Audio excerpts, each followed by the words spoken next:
बऱ्याच लोकांना चालू होण्यासारखं खोंडाची मागणी असती. ABS ज्युपिटर सिमन भरलेलं होतं. आई ह्या पॅचची आई ह्या कलरची होती का? आईवर कलर गेलेला आहे बघा. खोंड चालू होण्यासारखं खोंड आहे. 15 महिन्याचं खोंड आहे. आईचं रेकॉर्ड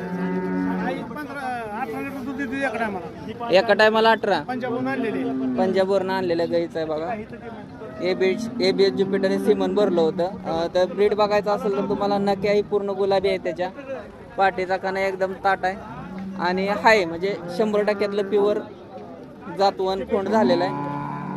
काय सांगितलं खोंडाचं? 60,000 रुपये. कमी जास्त होईल का? नंबर सांगा. 98 51 85 13. कुणाला खोंड हवा असेल मोठ्या गोट्यामध्ये तर नक्की कॉल करा आणि खोंड घेऊन जाऊ शकता. धन्यवाद.